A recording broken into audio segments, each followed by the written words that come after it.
और दोस्तों, target with PS Parihar channel में आपका स्वागत है। और आज की इस वीडियो हम लोग बात करें प्राथमिक शिक्षक भर्ती की। सबसे पहली बात तो बहुत बहुत धन्यवाद जिन विधायकों ने, जिन माननीय सदस्यों ने बेरोजगारी का मुद्दा रखा, प्राथमिक शिक्षक भर्ती का मुद्दा रखा। बहुत सारे विधायकों ने आज पूछा कि सरकार की क्या योजना है शिक्षक भर्ती को लेकर के, वर्तमान में शिक्षकों के कितने पद रिक्त हैं, अगर पद रिक्त हैं तो क्या आगे भर्ती आएगी। देखिए क्या प्रश्न था और क्या उत्तर था। ये समाजवादी पार्टी के विधायक हैं अभय सिंह, जिन्होंने आज ये क्वेश्चन पूछा था और इन्होंने अपने ट्विटर पर ये वीडियो भी डाला है कि डीएलएड सीटेट टेट पास बेरोजगार युवाओं के प्राथमिक अध्यापक भर्ती के संबंध में मेरे द्वारा सदन में पूछा गया, जिसका सरकार के द्वारा संतोषजनक जवाब नहीं दिया गया। हम लोग इस वीडियो को उनको देखते पहले क्वेश्चन को देखेंगे। आपने मेरे प्रश्न का उत्तर नहीं दिया। मैंने आपसे ये पूछा था, जो आपका जवाब आया था उसके अनुक्रम में, कि जो लाखों डीएलएड पास नौजवान घूम रहा है रोड पे, बेरोजगार अशिक्षित है, टेट पास किया, सुपर टेट पास किया, इस आसाम में कि प्राइमरी में भर्ती निकलेगी और मास्टर होगा, उनके लिए आपके पास कोई योजना है कि नहीं है?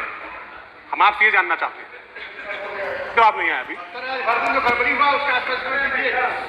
अभी आपने जो इसमें निकला है कि भर्ती की कोई योजना नहीं है, कोई विज्ञापन जारी नहीं होगा। तो हम आपसे जानना चाहते हैं,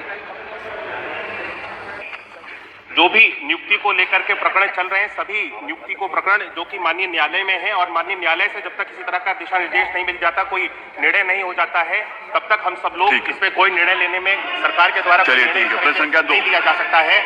प्रश्न संख्या 2 श्री माननीय अध्यक्ष जी, तो यहाँ पर ये जो इन्होंने जवाब दिया है, ये 69,000 प्रकरण से संबंधित जवाब दिया है। और रही बात नई शिक्षक भर्ती की, तो उनके लिए इन्होंने अलग से जवाब दिया, इसे आप लोग यहाँ पर सुन सकते हैं।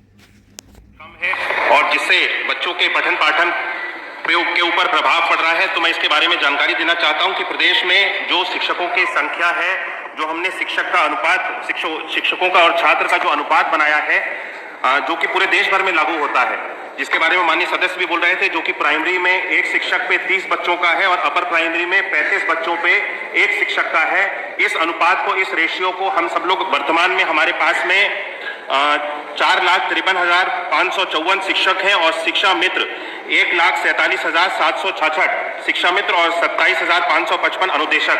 इन सबको मिलाकर के जो हमारे पास शिक्षक, हमारे पास सारे जो शिक्षक हैं, जो हमें अनुपात बनाना है पूरे प्रदेश भर में 1:30 का प्राइमरी में और 1:35 का अपर प्राइमरी में, इस अनुपात को हम सब लोग पूरा करते हैं और पठन पाठन पे बच्चों के किसी भी विद्यालय में इस तरह का कोई प्रभाव नहीं आता। और जहां तक माननीय सदस्य ने प्रश्न उठाया कि जो विद्यालय, वहीं पर चित्रकूट करबी के विधायक हैं उन्होंने, अनिल प्रधान, ये देख सकते हैं आप लोग, अनिल प्रधान, इन्होंने यही बात पूछी थी, यही सवाल पूछा था अभय सिंह, जिसका आप लोग अभी वीडियो देख रहे थे। और एक है श्री गुलाम मोहम्मद, और इन 3 माननीय सदस्यों ने शिक्षक भर्ती के बारे में सवाल पूछा था, जिसके बारे में लिखित जवाब भी आ गया है सरकार का।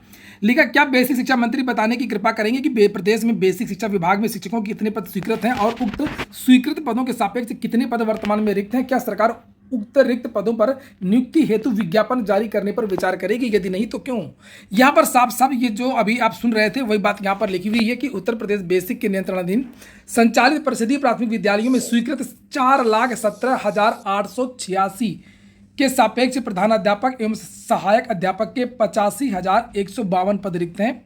उच्च प्राथमिक विद्यालयों में स्वीकृत 1,62,198 के सापेक्ष प्रधानाध्यापक एवं सहायक अध्यापक के 41,338 पद रिक्त हैं। और फिर से वही बात इन्होंने यहाँ पर रिपीट किया है कि परिषदीय प्राथमिक विद्यालय में कार्यरत 3,32,734 शिक्षक तथा 1,47,766 शिक्षा मित्रों की संख्या को सम्मिलित करते हुए छात्र शिक्षक अनुपात 30:1 मानक के अनुसार पूर्ण है। और उच्च प्राथमिक विद्यालय में कार्यरत 1,20,860 शिक्षक एवं 27,555 अनुदेशक की संख्या को सम्मिलित करते हुए छात्र शिक्षक अनुपात 35:1 के मानक के अनुसार पूर्ण है। वो जो आप लोगों ने 1,26,000 रिक्त पद की बात जो सुनी थी प्राथमिक और उच्च प्राथमिक में मिलाकर के, वही बात यहाँ पर रिपीट की गई है, जिसे आप लोग देख सकते हैं। 85,152 पद ये बेसिक के और 41,000 जो पद हैं, 41,338 पद ये उच्च प्राथमिक विद्यालयों के। तो इनको दोनों को जोड़ करके लगभग 1,26,000 जो पद हैं वो रिक्त हैं। लेकिन यहाँ पर इन्होंने ये बात बताई है कि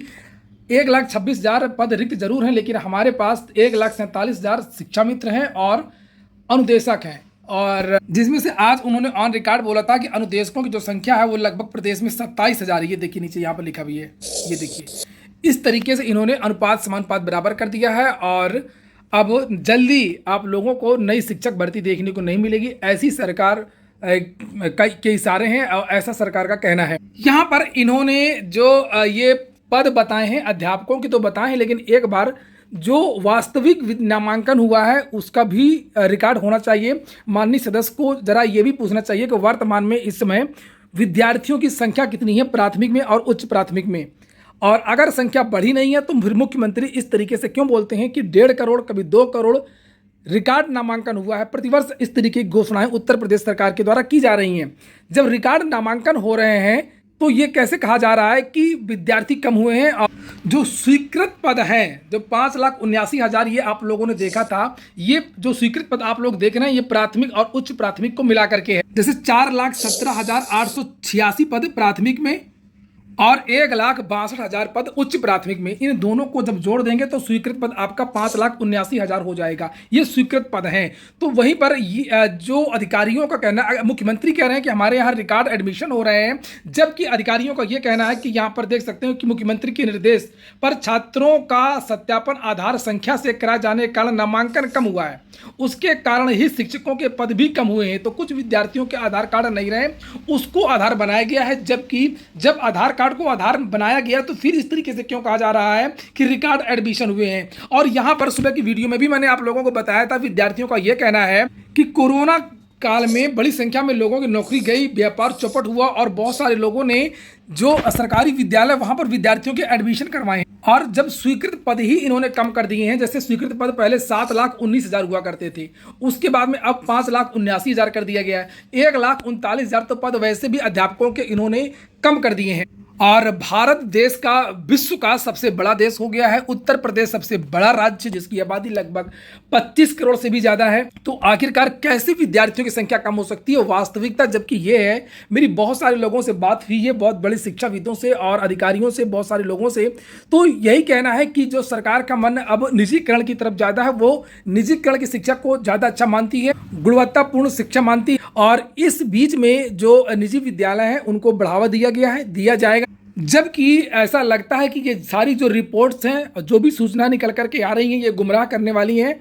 आप लोगों ने देखा हो कि बहुत सारे जिलों की आरटीआई विद्यार्थियों ने निकलवाई हैं और आरटीआई जो निकली हैं, सूचना का अधिकार के तहत रिक्त पदों की जानकारी विद्यार्थियों ने मांगी है। तो मैंने अभी दोपहर की वीडियो में और सुबह की वीडियो में भी आपको जानकारी दी थी कि किसी किसी जिले में 1100 पद, किसी में 2500 पद रिक्त है, कहीं 2200 पद रिक्त हैं और प्रत्येक जिले में 30 से 40% पद रिक्त बताए जा रहे हैं। तो वो आखिरकार किस तरीके से इतनी रिक्तियां हैं।